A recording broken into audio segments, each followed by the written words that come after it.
Hello, everyone. Good morning. Um, Today, I'm super excited to share one of my favorite books that I read last year. And when I read it for the first time, it created such impact that it's been a while since I read such powerful, hard-hitting books. So when I read it, it felt like it gave me answers to a lot of questions I was thinking over. So, and one thing is that whenever we read a book which is, very interesting, very hard hitting, what we tend to do is that we get so engrossed that we read it very fast. So there could be finer points or nuances that we might have missed. Um, so this week I read this book again, and I felt there were a lot more things that I didn't catch on to when I read it for the first time. So I'm so excited to share about this book. So what I would highly recommend is that first and foremost, if these points that we are going to discuss, if it resonates with you strongly, do go ahead and pick up the book and read it. It's totally worth your time.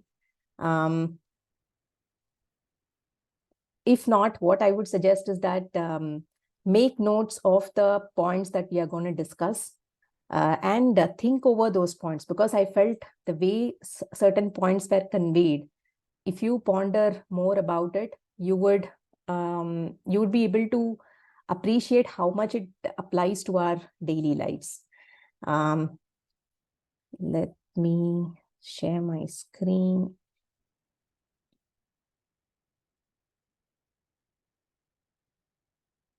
Okay. So first, let's talk about why this book. It is a typical self-help book because it answers a typical format that you would notice, where there is some person who has a lot of issues that he wants to resolve. Then he approaches somebody who helps him understand his dilemmas and provides him the solutions. So this is a typical narrative of any self-help book. But what is different here is that it happens as a series of conversations, which is quite engaging and stimulating. And what I noticed was that whenever the conversation happens, it feels like the author has read through our mind. So when this point is conveyed, this is the typical question that would arise in the mind of the reader. So that is what the character of this person, youth. The conversation happens between a youth and a philosopher. Okay, so how they get to meet, what is their background, not much is shared. But all we know is that this youth comes to meet this philosopher who helps him understand many of his thoughts, many of his challenges, and so on. So the points that the philosopher keeps forth and the subsequent questions that the youth asks, right, that makes this book very interesting. So what I might convey here in this summary is more of the philosopher's perspective. What are the key points that the philosopher brings forth? But when you read the book, you will be able to understand the context of that point and how the philosopher substantiated by the questions asked by the youth. Okay, so, and this book says a single book can change your life. And I feel, definitely true, because it has so much of valuable insights that, it has the potential to change someone's life. So this book is based on Adlerian psychology. Okay, so Alfred Adler is a philosopher who lived around the same time as Sigmund Freud, but his thoughts or his philosophy didn't get that much of recognition or appreciation as much as Sigmund Freud. So this book and the subsequent one, which is The Courage to be Happy, both are based on this Adlerian psychology. In this book, there are 3 fundamental claims. Okay, so the 3 fundamental claims are very easy to understand, which is number 1, people can change. Okay, so people at any age, anyone, they have the capability to change. The second is world is simple. We are the ones who are making it complicated. And world is nothing but the subjective world that we give meaning to. If any event occurs, be it in our life or in the society, what is the meaning we associate it with? That is the subjectivity that each one of us brings. So the world that I see may not be the same as the world that you see, right? So these are the points to keep in mind. But at the end of the day, the world is very simple. And the third point is everyone can be happy. So what are the factors that influence happiness? What are the factors that disturb our happiness? All those are being discussed in detail, but the underlying claim is that anyone and everyone can be happy. Okay, so this conversation happens over a period of 5 nights, and in each night they take up one particular question, and then they go deeper and deeper and deeper and unravel it so that the youth gets the answer that he is looking for. So we will look at each of those in detail. For me, the point that was discussed in the night 2 struck a chord with me. So maybe some other point might be insightful for you. So let's look at what they discussed on night number 1. The core premise is that there is no such thing as trauma. Okay, so what he says is that trauma doesn't exist. So when you hear such a bold claim, you have like a ton of questions, right? And similarly, the youth gives similar reaction, like how can you say that some of the questions that the youth raises are really harsh, but the philosopher handles it in a very calm, very mature way. So that's why I feel this book is able to convey such powerful ideas because of the conversation tone. Okay, so the first and foremost, we spoke about how people can change, right? So what the author says is that if we say that the past determines our present and future, then anyone and everyone who faces a similar past will have a similar present and a future, right? So the past determines the present, and this is the cause and effect. So this theory is what he calls as determinism. If this is the case, then the present is unalterable. Everybody who faces the same experience will have the same present. It becomes unalterable.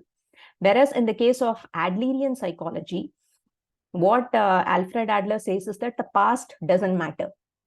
Okay, so we use our experience of the past, we give a subjective meaning to it, and we use it for our present goals. Okay, so he says that we don't think about past causes, but rather than present goals. What is our goal, and how do we use the past to achieve that goal? So, for example, the author quotes about a friend of the youth. Okay, so the youth says that he has a friend who doesn't like to leave his room. Okay, he's sort of like a young adult. He doesn't want to leave his room. He is very scared to step out of his room due to various reasons. Maybe his parents put so much of pressure on him for studies. The background is not explained, but he has that fear. So now he is he doesn't want to step out of his room. He doesn't want to start going for a job and so on. So now if we look at it, then from a Freudian concept or determinism, we will be thinking, what happened to his past? Why is he, locking himself in his room? But if we look at from the person's point of view, what he could be doing is that because he might have been pressurized by his parents. Okay, there's some form of physical abuse or verbal abuse that he might have gone. So he wants to punish his parents. Okay, so because of that, he doesn't want to leave the room. He wants to use this as a way to punish his parents. So the past is being used as a way to achieve his present goal. Present goal is to not step out of the room, so that his parents will feel worried, they will feel sad, and so on. So this is how he correlates why we give certain value to our past experiences and we use it to achieve our present goals. So the two terminologies that the author brings forth is etiology and teleology. Etiology is nothing but the study of causations, why certain things happen, and we study the cause of it. What was the past that happened? Whereas teleology is nothing but what is the purpose of that phenomenon that happened, right? So many times you can think about in your own lives where we might use our past as a reason for not proceeding forward, or as a reason for avoiding certain goals, right? So these are some of the things that as I said, hard hitting. We may not get its true meaning in the first glance, but as we think through it, we can understand the truth behind it. Okay, the second is trauma doesn't exist, right? So what he says is that the experience in itself is not the reason for the success or failure. Okay, it's more about the shock that we receive from the experiences and what we make of them. Okay, so we are not determined by our experiences, but the meaning we give to them. That is what is something to be thought through. And when we face certain situations, we feel angry, right? So what the author says is that we can fabricate anger as and when we need.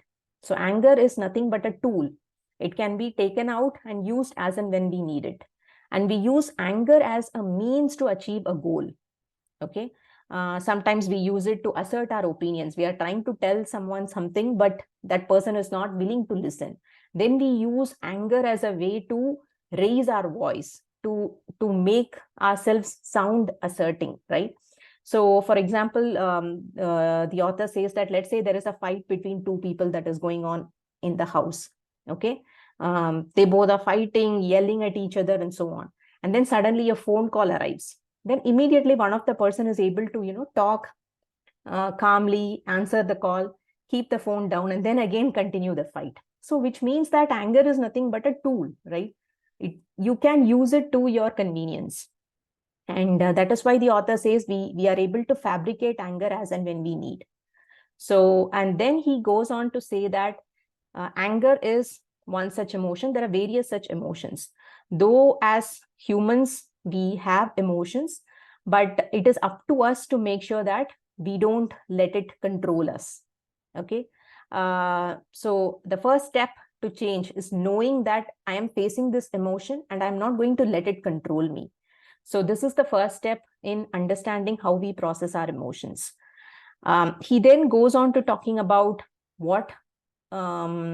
how we choose happiness or unhappiness for ourselves. So in this context, he brings about certain key point from Adlerian psychology, which is the important thing is not what one is born with, but what use one makes of that equipment. This is such a powerful point. Many times we think that, oh, I am not born in such a such family, or I am not born with such a such background. But what Alfred Adler says is that it is not important what you are born with in terms of your background, in terms of your talent, skills, and so on, but what use you make out of that equipment that you are born with, be it your body, be it your mind, be it your intellect, and so on. So many times when we use that as an excuse, right, that, oh, I didn't have this when I was growing up. So we use that to justify our reasons for not proceeding forward in life. So he says that we chose to be unhappy because being unhappy meant something beneficial. So we may not consciously do it, but internally we feel that, okay, if I am unhappy, this is the victim mindset that many of us might end up, right? We push ourselves into the victim mode so that we get attention, we get validation. We feel internally that, given the circumstances, this is the best I could have done, and so on. So unhappiness is something that we choose for ourselves, is what the author claims. And the discussion that happens is, something very interesting. So he says that people choose not to change. Why? Because think of it this way. We all talk about lifestyle, right? So lifestyle is nothing but, from the author's perspective, it is a tendencies of thoughts and actions that we encounter. So all the thoughts, all the tendencies, all the habitual patterns, all those put together comprises of our lifestyle. So what is our worldview? What is our outlook on life, right? All this put together forms the lifestyle. So because of the predictability and because it has become more convenient and easy, though it can be limiting, we might think that, oh, I am only capable of doing so much. Okay, so, but our current lifestyle is something that we are okay with, even though it might be limiting. Whereas the new lifestyle, let's say we want to abandon certain repeating thought patterns, we want to take a new step forward in a new direction, but it is unpredictable. We don't know what would be the consequences. It is anxiety generating, right? So the new lifestyle in the sense, don't think about it from a materialistic point of view. Think about it more from a thought and what are the sort of goals that you would want to achieve, right? So the new lifestyle can be unpredictable and challenging from a thought perspective. So we decide, okay, let me just settle down in my comfort zone. Let me not break out of it and, try something new. So that's where the author brings up this point of courage. And from here on, he keeps coming back to this word courage over and over. He says that your unhappiness cannot be blamed on past or even your environment or your competence.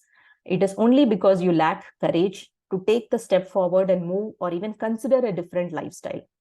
So he says that life is decided in the here and now. So at this very moment, you can, change. You can bring you can draw courage from all your, inner sources and take the step forward. So that is the most essential element in order to change. Okay. So the key takeaway from this first section is that no matter what has occurred up to this point in your life, whatever has happened, it should have no bearing at all on how you live from now on. Okay, so this is like, I felt the core essence of the topic on trauma and change and how we deal with our emotions.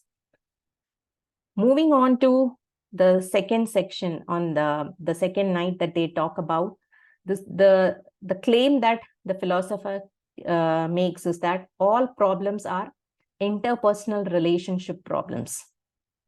Okay, so first and foremost, the youth says that he dislikes himself. He is like, he doesn't feel confident. He has a lot of self-esteem related issues and so on. So then they go about discussing, why do people dislike themselves? We intentionally focus on our shortcomings. Even though we might have some strengths, we focus more and more on our weaknesses or on the areas where we lack. Okay, so when this happens, we put ourselves in an unpleasant mood. So when we are in this unpleasant mood, we generally tend to avoid being in contact with other people, right? So why do we do this? If you look at this process and we get into this eventual state of unpleasant mood, what happens is that internally there is a fear of rejection and hurt. Okay, rejection by people around or hurt by people around. We start focusing on our shortcomings more and more. We put ourselves in that unpleasant mood and we avoid other relationships. So for every fear, if we bog down our thought patterns, there is this fear that is underlying. Okay. So we fabricate our fear to avoid facing a certain situation. So he gives an example of a girl who wants to, talk to another man. Okay. But whenever they are in a group of friends and she wants to go and talk to this man, but for some reason, whenever she goes, she starts to blush. Her cheeks become pinkish and so on. And then she avoids it. She doesn't want to go near that man. That's when the author says that it is this fear of rejection, fear of unexpected response from the other person that makes her blush. Okay, so our fear manifests in so many forms, be it a physical manifestation or thought manifestation, but we are able to we use our fears to avoid certain situations. So if we want to get rid of all our problems, right, all our fears, we have to live in the universe all alone, which is like, impossible. So if you want to get rid of all problems, you have to go somewhere where in a remote island. Okay. So that is where he starts to talk about the relationship problems. What is the premise here? We'll go into detail. Okay. So first and foremost, even to feel lonely, okay, we need other people. If you are alone in an island, you wouldn't think of any other people, right? But to feel the sense of loneliness, you need to see other people, you need to be among other people. And when we start to think of how relationship can be a source of problems, there is a certain hierarchy that the author talks about. Okay, so he says that first and foremost, we compare ourselves to others, and there is a feeling of inferiority.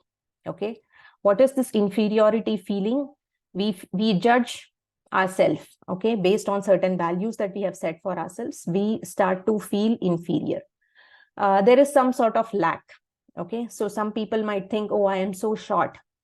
Okay, the height, the absolute value of the height doesn't have any meaning, but what meaning we give in comparison with others, right, that makes it determine whether the problem of shorter height is going to cause you any disturbance.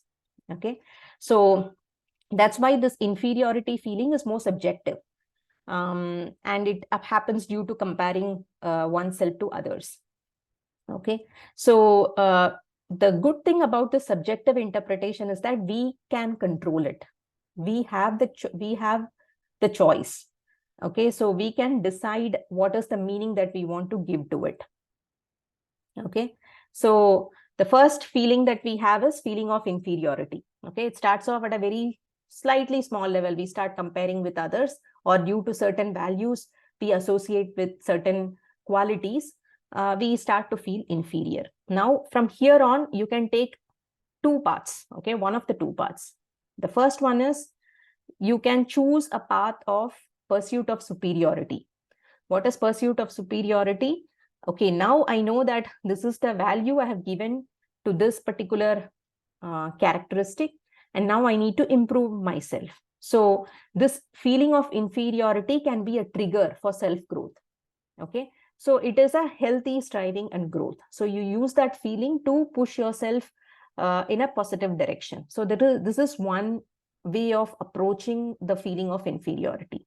Okay, this is the ideal way, but not many of us chose to follow that ideal way. But what we end up doing is that this feeling of inferiority turns into an inferiority complex. Okay, there is a difference between feeling of inferiority and inferiority complex. What is inferiority complex? Now we start to use that feeling of inferiority as a kind of excuse. Okay, so let's say you apply for a job, you're shorter, you use that as an excuse. Oh, I am shorter, that's why I didn't get selected for this job. Okay, so now we start using these value judgments as excuses. Okay, and we use that, and we end up not improving or changing. We don't have that courage to take the step forward.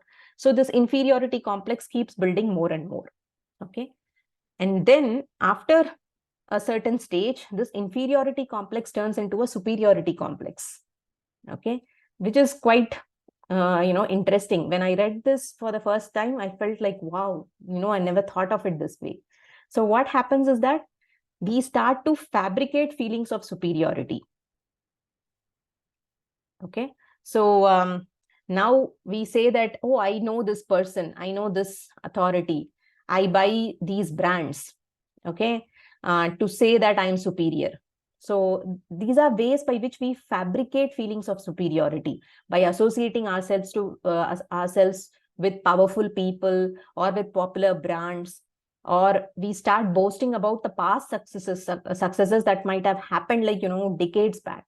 We still cling on to those successes and we boast to create feelings of superiority. The boasting is only done so that we come out of this feeling of inferiority that is already there.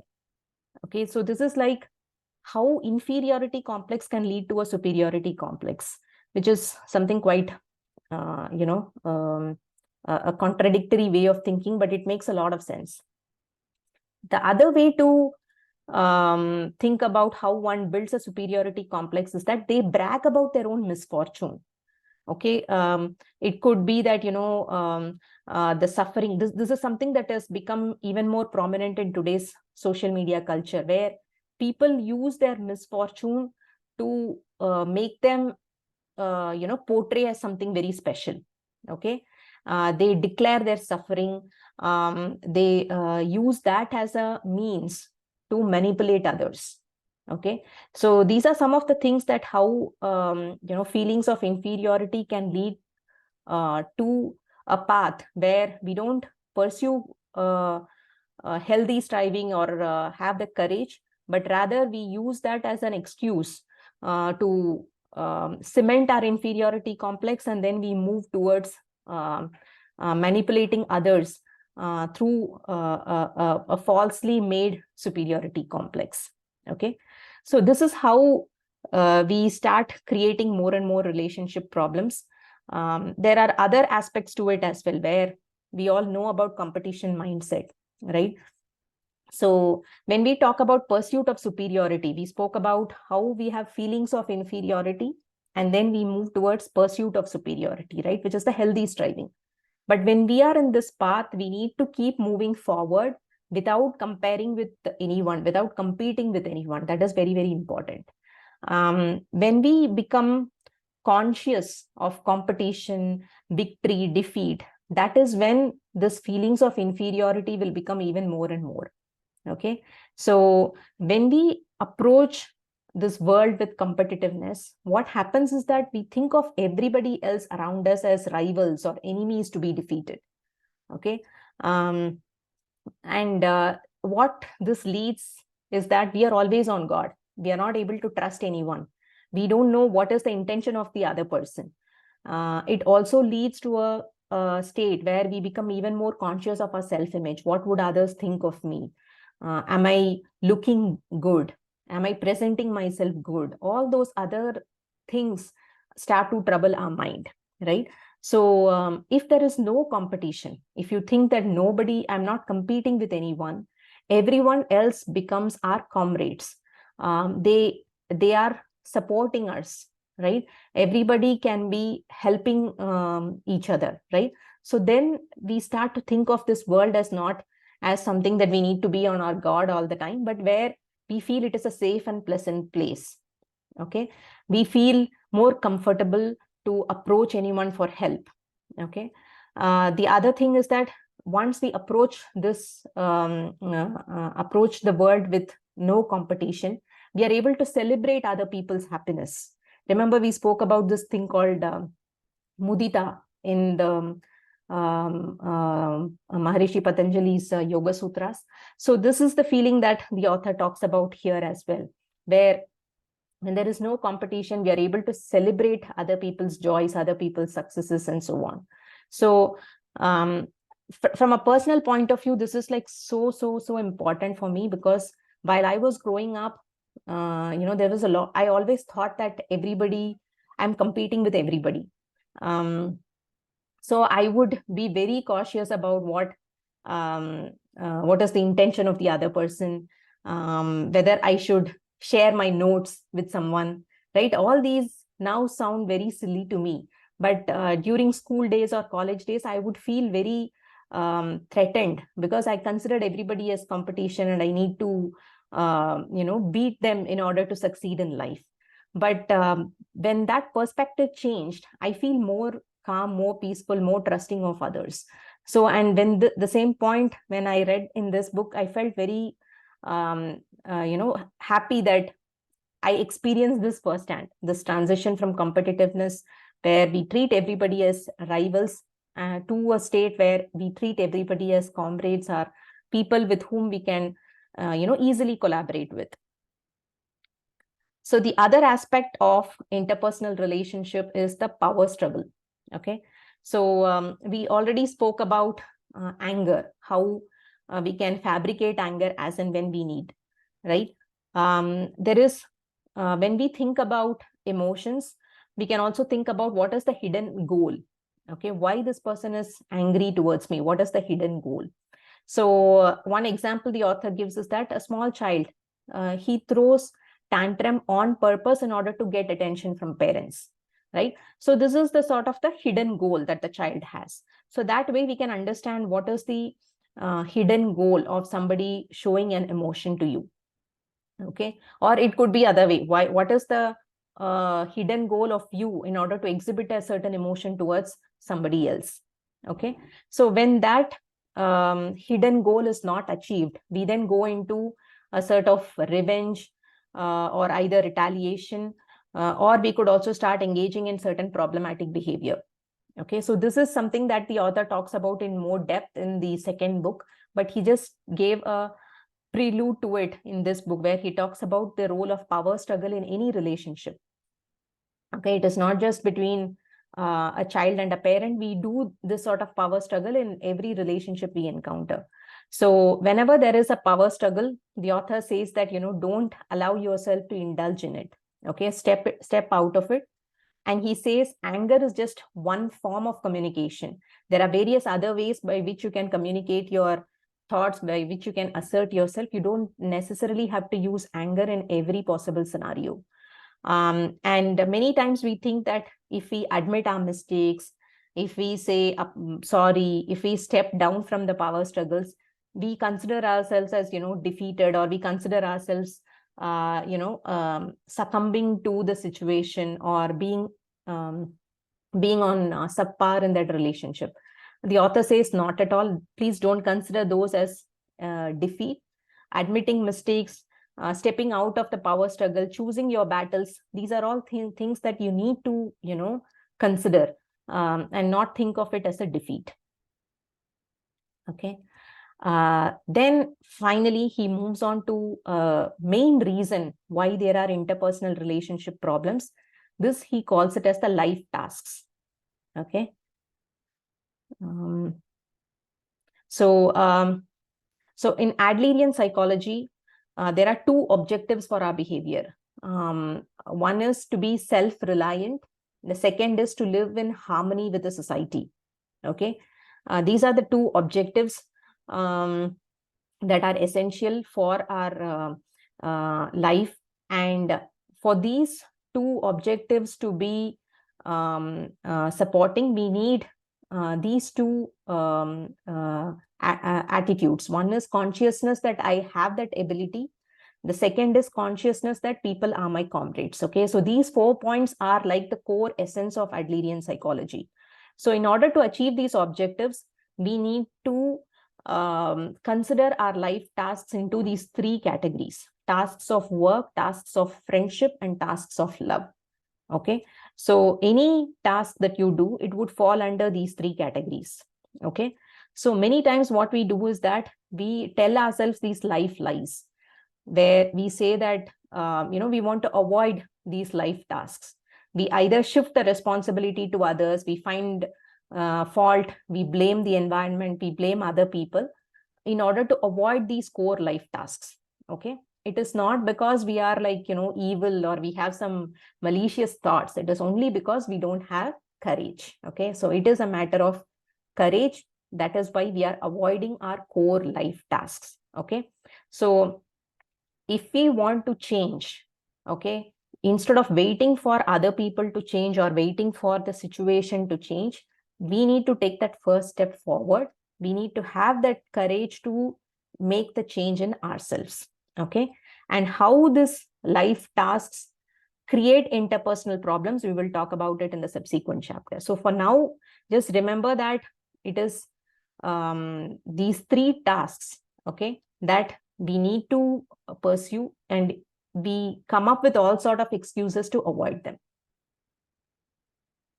Okay, so this is the summary of the section on night number 2. What I'll do is I'll stop here. We will continue at 7:41 and take up the subsequent sections.